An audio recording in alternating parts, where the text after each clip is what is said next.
ભારત ઠામો ઠામ. જોકે ખૂબ નજીક રહેવા છતાં પહેલી વાર રાજપરા ગામમાં આવવાનું થયું અને આવા રૂડા સંતના એ બેહાણા છે દાદાને હારે આવવાનું થયું ત્યારે ખબર પડી.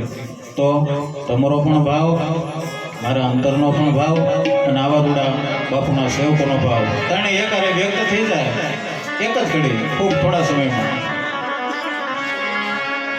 એ સંતો કોઈ એવો રે ये राजपुरा बेटो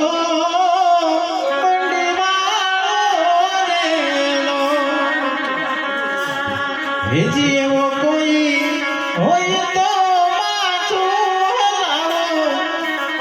संत गंभीरपुरी बापू जेवो रेलो. जो के बोलવાનો મારો વિષય નથી પણ આવા સંતના જ્યારે ગુણગાન ગાવા ત્યારે હે અંતરની વાત મારો બાવલીઓ જાણે હે કીધા પહેલા એ તો યદ કે રૂયા પે એવો સિલો